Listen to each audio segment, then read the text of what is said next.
Hello everyone, and welcome to our first town hall for our Global Elite clients of 2019. My name is Steve Astorino. I'm the Vice President of Development for Z Analytics, Data Science and Machine Learning. Very excited to be here today with you. We also have some special guests, Frank Otelli from Royal Bank of Canada, and he's a VP of Technology and Risk Management. Welcome, Frank. Thank you, Steve. And we also have Sam Lightstone, who is our CTO and fellow for data and analytics within IBM. Welcome, Sam. Thanks, Steve. Thanks for joining us. So, Frank, why don't we start with you? Why don't you introduce yourself a little bit? Tell the audience, who you are, what your role is, and your responsibility within Royal Bank. Absolutely. My name is Frank Otelli. I'm the Vice President of Technology Platforms and Risk Management for RBC. The technology platforms aspect of it is just a fancy way of saying I look after databases, Okay. and middleware technologies, right? Both distributed platform and mainframe platforms, and then layer risk management for the whole infrastructure team on top of that. So that's what I do. Excellent. Sounds exciting. Very exciting. Sam, what about you? Tell us your role within IBM. Yeah, I'm the CTO for data systems at IBM, and in my role, I help define the architecture and technology roadmap for a lot of our data-centric products, including databases, data warehouses, big data, data virtualization. And as a member of the senior team, I help define the strategy with people like Steve for our analytics division. Excellent, great.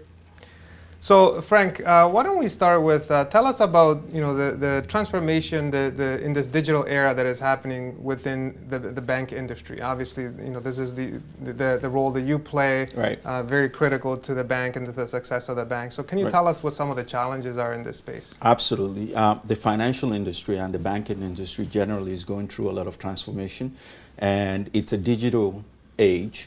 And majority of the problems that we're having or the issues that we're facing is how do we provide value to our customer in the digital era. If you look at some of the stats that are out there, in the next year or so, every single user is expected to spend 5 hours on their mobile phone. Yep. Is it only 5 hours? It's by, for every single person. Yeah. And the expectation is, the digital revenue by the year 2020 is expected to be $1.7 trillion. Wow, amazing. Right? And the kicker to that is, by the year 2023, 75% of the whole world population is expected to be online. So it's a rat race. It's an evolution that is happening at a faster pace than we thought. Yeah, it's pretty amazing. The digital transformation is changing everything that we do and how we do it. Absolutely. So Sam, I know you have a lot of experience in this space. You work with a lot of banks. You're also driving some of the transformation that is happening from within IBM. So can you share your thoughts on that? Yeah, I mean, I see a number of dynamics going on that are related to what Frank already mentioned. As we digitize, there are several dynamics that are creating fascinating opportunities, but at the same time, a lot of complexity and tension. One of the big changes, of course, is this movement to cloud computing, which offers great opportunities in terms of flexibility of architecture and price performance and so on. But on the flip side, most companies at any scale can't move overnight. They can't. You don't wake up in the morning and say, "Oh, I'm just going to move my 300 systems to the cloud tomorrow morning." Right. So although some have tried. Some have tried, and most have failed. So the reality is, it's a journey, and so that's one of the interesting dynamics. What IBM has found in a global survey of C-level executives is that most companies are, as they begin this journey to cloud, they're not moving to one cloud. Almost all companies end up on at least 5 different clouds. Absolutely. Right, which also creates an interesting complexity dynamics. And then, of course, you have the advent of serious machine learning. And I'd love to hear more about what's going on in the bank with machine learning. And that creates tremendous opportunities for automation and data insight. So lots of very interesting things going on now, and much more to come in the future. So Frank, when we look at the banking industry, how banking has been going on and taking place for the last 100 years or so, and when we look at the bank of the future and the transformations that are happening, can you talk about that? What does the banking of the future look like? Absolutely. When you look at, RBC is going to be 150 years in 2019. So congratulations. Thank you. But if you look at banking in the past 15, 20 years, it's a push economy. You know, we open our shops at 8:30 or 9 o'clock, and we close at 3:30. God help you if you don't show up within that time. You can't do business until the next day. Right. What we see now for the banking of the future is a push economy, right? Our branches are getting, you know, are going to have to change. The way and the medium which we connect with our customers are going to have to change, and that, hence the digital evolution of that the bank is going through. What are the challenges on how are we going to do that? The challenges are how do we ensure that we are able to provide value to our customer, right? And if you look at in the past 5-10 years, the way businesses have been going, Amazon and Google, they have access to everything. You know, I personally don't know anybody who's never bought anything on Amazon. Yeah. So they see your traffic, they know when you're coming, they know Right. what you're buying, they know how, you know, how much you're spending. So what we're trying to do is to get into that game as well, to be able, but what we wanted to do different is provide value. So RBC has a unit that does ventures. Okay. One of the apps that we've created is called Rendigs, right? It's targeting anybody within the metropolis area that's either renting between the age of maybe 19 to 40. So the application, the app called Rendigs, right, that's targeted towards our customers that are between the age of 19 to 45, right? Any bank can issue credit card. Any financial industry can issue credit card. How do we provide value? Right. When you are using that app, we know when you're renting, right? And we know to get to them when they're still renting. The value that we provide there is, you know, we can reach those customers to sell and upsell on other products, Right. you know, investments, mortgages, and then comes the credit card. So the way we're dealing with that is creating a value chain for our customers. And that's on a personal level. If you're looking at a small business, single business owner, how do we provide an ecosystem where, you know, when you get into our website and you come, and you can do this either online or you can do it through mobile device. Right. How do we ensure that if you wanted to register a business, we have a link for you and we can help you? You wanted to file a tax return, we have a link there and we can help you. There is nothing that you wanted to do that we wouldn't be able to do from our website. That is the value we wanted to create for our customers. That way, we continue to provide value and we continue to win customers and we continue to grow and upsell our products through that. So that is the future. That sounds very exciting, and, Right. and I like how you're structuring everything around value. That's Right. you know the key proposition to customers and to your clients. So Absolutely. that's pretty amazing. Absolutely. So I want to just mention one point on that, because Right. you know you in your description you focus very much on the value you're providing to customers and users. Right. But there's a back end consequence of that for guys like you and me. Absolutely. Right. Which is, you know, you talk about the old bank, you know, it was Right. open from 8 till 3:30 or whatever. Right. In this new environment, the Right. bank is open 24/7. Right. Right. How do you upgrade your systems? How do you manage your systems? How do you keep the systems running so it never goes down? It can never go down. And something breaks, you know, a computer breaks, server Absolutely. breaks, it's got to keep, the Absolutely. bank's got to keep on running. Absolutely. Lucky for me, I'm an infrastructure guy. That's right. You keep it all running. Keep it all running. I mean, if you look at our legacy system, or we don't call them legacy anymore, we call them core system. You know, Okay. that we do most of our banking from. The good thing about that is, sorry, let me start with the bad thing about our core system is they're very, very monolithic, right? They're very, they're not reusable, and you know there is no modularity in them. Right. The good news about that is most of the applications that are running banking still have their data and their processes trapped within that core system. Mm-hmm. And another good news about that is those data and that processes have not outlived their usefulness, right? Right. So how do we ensure that we bridge the gap between the Yep. core system Yep. and the digital system? Right. Yep. So, and that's one of the value that we're getting into, and we do that. And luckily, you know, 2 years ago, RBC embarked on one of IBM's product called your RESTful API ZOS Connect, Right. and we've been using that to bridge that gap, right? So no longer do you have to know COBOL or assembler Yep. to talk into the system of engagement. To the system of record. Right. Right. So you can, you know, the system of record is never going to go away. Right. It's never going to go away, you know, at least for the next foreseeable future, Yep. because of the security, because of the data and the processes that are there, and most importantly, because of the throughput of the processing power that it has. Right. So, but then you have on the front end the system of engagement. No longer are we going to be restricted to COBOL and Assembler or any other language that we can't find anybody to hire to program anymore. Yep. So your front end, you can program it in any Python, Jthon, any language that you want. What the API does for us is encapsulate all of that complexity of talking to the mainframe from your system of engagement, and you get the data to the backend. That is the beauty of That's great. Yeah, one of the things that we're doing. That's Right. excellent. And Right. as you know, you're not unique in this position. A lot of our Absolutely. clients are kind of in this transformation, this journey, as Sam called it, right? Right. So yeah, the RESTful APIs is a great feature to reinvent and bridge into the future. So Absolutely. excellent. No, Right. that's very good. Right. So you talked about mainframe. Right. So 87% of all credit card transactions go through a mainframe. Right. So that, to me, obviously, that's amazing. It's unbelievable. Right. So what type of data is important to you as a bank in terms of, where do you see value? What key assets around data that are important that are going to drive some of this transformation? Absolutely. Our client data are the most important. When you look at it as a bank, our most valued asset is our client data. Right. How do we make sure that we keep it secure? How do we make sure? Because if you look at it, the trading, the online banking, everything, that is very important. It is what we keep and what we look after. So the most important part of making sure that we are able to hold on to that data is making sure that they're secured.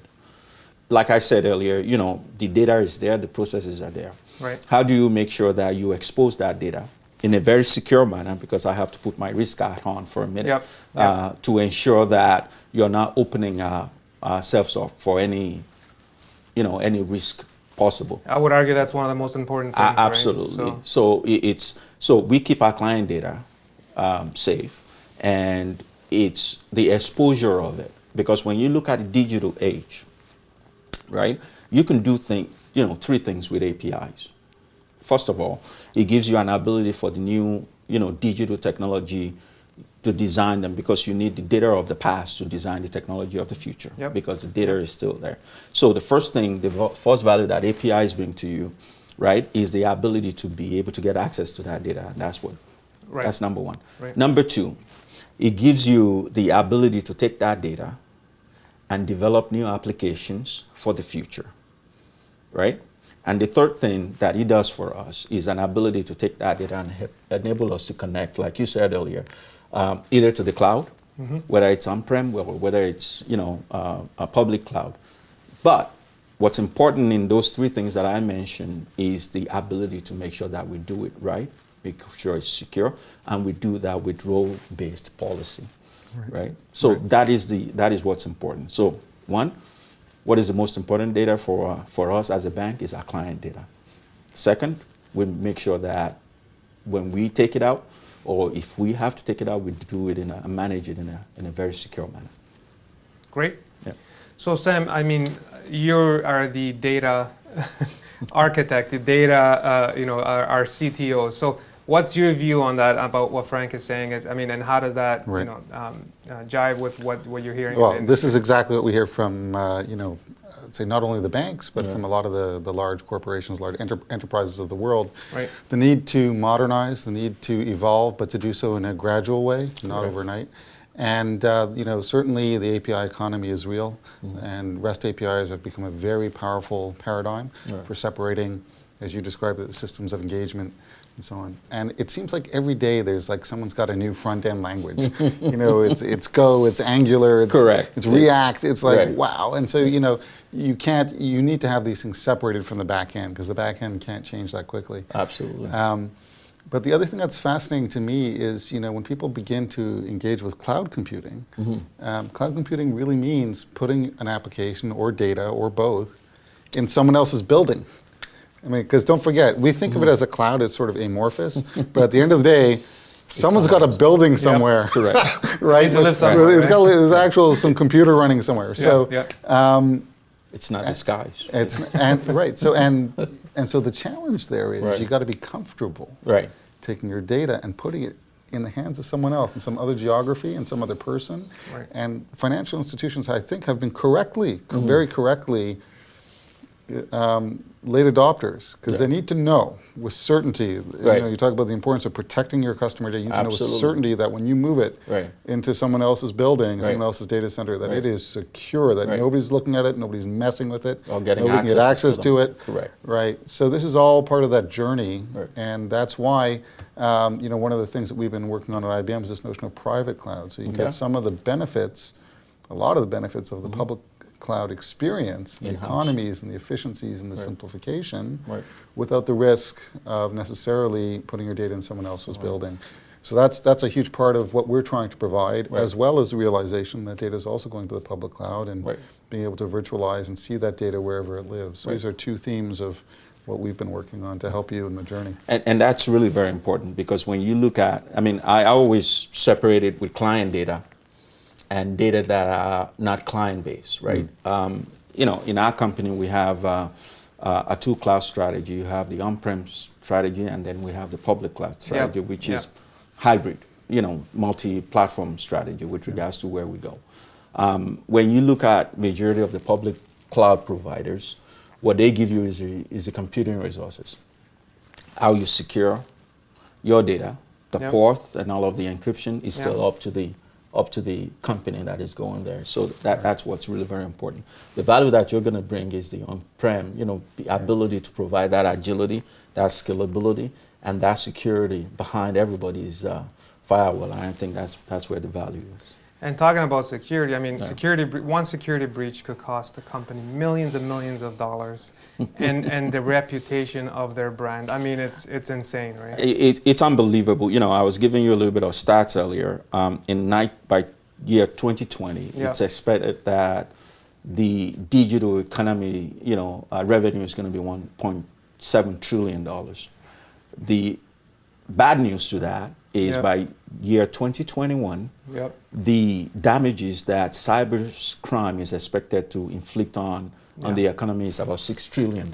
Wow.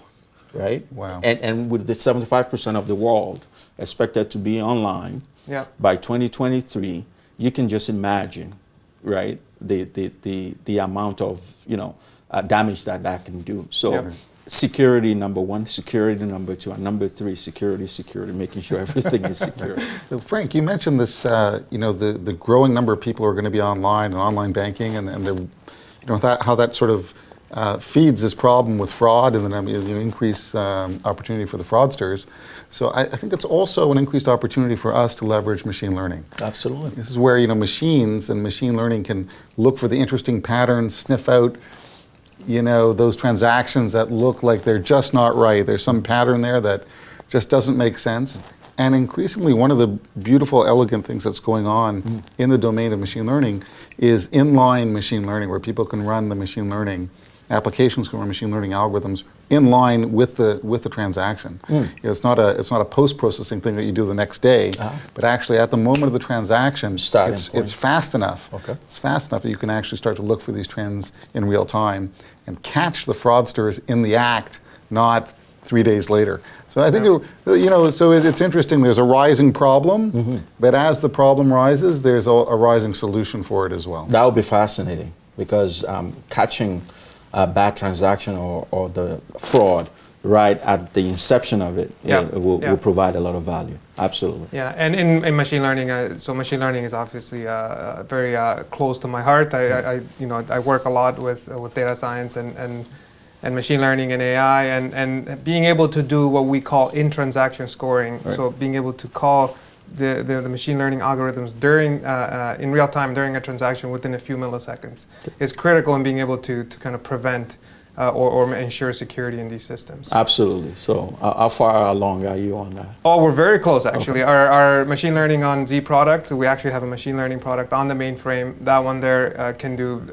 within a few milliseconds, actually in certain cases less than 1 millisecond. But you know, IBM security, encryption. Right. We're a true enterprise company. We provide true enterprise solutions. Absolutely. So what are some of the other core technologies that you use from IBM that are part of your transformation, that are part of your ecosystem? So I mentioned your ZOS API, ZOS Connect. For our core system, as you know, we run DB2 on mainframe, and we also run it on distributed. Right.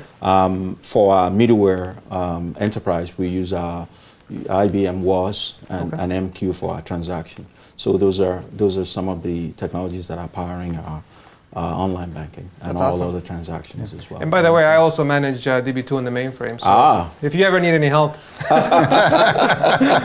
no problems at all. all right, I can code as well. That's good. So some say that we're in our fourth industrial revolution. What do you think about that? And what's your point of view on how is RBC responding to that? Revolution in the banking industry. You're absolutely right. Maybe it's the fourth industrial revolution. It's very significant. The shelf life of technology right now, like with the programming language, like you mentioned earlier, is very small. So how is RBC responding? There is a digital initiative going on in RBC because the expectation is, at least in the past 3-4 years, our online transaction and traffic has grown. So we are, seriously developing our digital innovation. So RBC has a digital technology strategy. They have an innovation strategy with regards to how do we ensure that we're able to keep up with the pace of all of the innovation and transformation that's going on out there and in the banking. How are we doing that? We're doing that with, like I said earlier, there are 3 ways you can use, API economy it's real, right? It's not gonna go away. It's gonna be with us for a long time. So we're using it in many different ways. Again, to get access to the data in the back end, right. By making sure that your system of engagement can be coded in anything, right, to get in there. Second, we're using the data that we have in our core system to design the digital economy. Are we gonna, is everything gonna leave the mainframe? Probably in time, but not everything is going to leave, right? So we're taking the data, the system, the application, and the data that we have in our backend, and we're using it to develop the solutions of the future. And also, even though I'm not looking after the analytics, data analytics, it's a different colleague of mine, DNA, that is looking after that. They are also using data analytics and AI to predict what the future is going to be with regards to our client, helping to provide value to our client. So that is the way RBC is dealing with the digital innovation that's going on. Very cool. The one thing I'll disagree with you though is on everyone's eventually going to get off the mainframe. I still don't. I think that's true. I don't believe everyone is going to get off the mainframe. The mainframe is not going to. Listen, the mainframe is supposed to have died 15 years ago. So I think there is. So I'm just teasing you, but. Right. But there is a lot of innovation going on the mainframe, including our machine learning, as Seb knows well, and we continue to reinvent security, encryption, performance. 50 years later, still one of the fastest, more reliable, most secure system in the world. So trust me, I know. It's amazing. Was it a month and a half ago? I had the pleasure of visiting your innovation lab at Silicon Valley. I was struck by the innovation that is happening on the database on mainframe and all of the other. That was during our Thanksgiving. I remember that. Correct. So I was there for that. It's amazing, and I was struck by 2 things. The first one is the innovation that's going on. The second one is because in my world, it's always very difficult for us to get fresh blood into our mainframe system and all of that. I was struck by the population that I saw at your lab. They were young, so IBM is doing a lot of innovative stuff. And if you look at mainframe when I started 20-something years ago, the size of the machine used to be the size of this room, right? Now it's smaller, right? So I was just teasing you, but so let's talk about disruption. So if you look at some of these companies like Netflix, Uber, Amazon, Alibaba, so they're all disrupting in their industry. What does disruption look like to you in the banking industry? What are you guys worried about? Where is it going to take? Wow, that's a good question. It sounded like this is more of a question for the CEO. What are we worried about? We're a big bank, right? And I hate to use the word too big to fail because we know that, right? Yep. That does happen.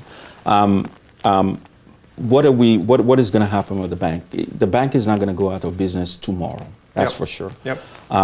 When you look at, companies and people that disrupt businesses, they look at what the industry or the major players in the industries are not doing well. Right. And they take that and they do it well and they provide value, right? And if you look at Uber, they've been able to extract billions and billions of dollars from a company that has existed, from industry and companies that have existed for years. Same thing with the Airbnb. They've been able to do that. Now, when you take that and you look at the banking and the financial industries, the same thing applies. We need to ensure that they're not able to. So banking is not going to go. A bank is not going to go bankrupt in one day. Right. It's just a matter of how do you chip away at their value streams and their profit center. Right? A bank that's making $10 billion eventually will become, making $9 million and $8 million because you have those disruptors chipping away at some of the things that they're not doing very well. So in our bank, what we wanted to ensure is that we are there before they get there. That whatever we're not doing very well, whether it's enabling our businesses to get to market quicker, right? By making sure that we run a software-defined infrastructure. No longer is it possible for you to wait 6-7 months to get your infrastructure stood up for testing and all of that, right? So that's what we're doing, so that we can enable our business to get to the market quicker and be able to provide value to our customers. Yeah, and like you and I were talking before the interview, I mean, the worst thing you can do is not do anything and think that everything's okay. Absolutely. That's the worst and thing. then you wake up and suddenly, and you have companies, that have gone through that and they're no longer with us. Yeah, exactly. I mean, I think there are some interesting trends that are pretty visible. You mentioned some of the companies like Uber and Netflix and Amazon. There are some trends in what they're doing. It's not just someone had a eureka moment, right? And no, there's some trends that are going on here. One of the trends is it's not necessarily about the physical stuff, right? Netflix comes along and says, I don't need a movie theater to be a distributor of motion pictures, right? Comes along Amazon and says, I don't need a store to sell goods. Right. Comes along Uber, I don't need taxis. We need a car, someone else can provide the car. Someone else can do that physical stuff. And what's going to differentiate one from the other is the careful collection and manipulation of data. Absolutely. Tapping into the data. And so I think, one of the interesting questions when it comes to banking is the bank of the future. What's a bank look like if it has no physical banks? Right now, there are a lot of things today that you can only do in a physical bank, signing certain documents and so on. But if we can, minimize some of that, maybe that can be done through other things, retinal scans that you do online, I don't know. We already, we do that. There are biometric authentication in our online system. And so the more there is of that, the less dependence you have on physical paper, physical buildings, and you end up becoming an Uber-like or an Amazon-like agile, completely very digital. nimble, absolutely. So we talked about data, we talked about the transformation, we talked about disruption.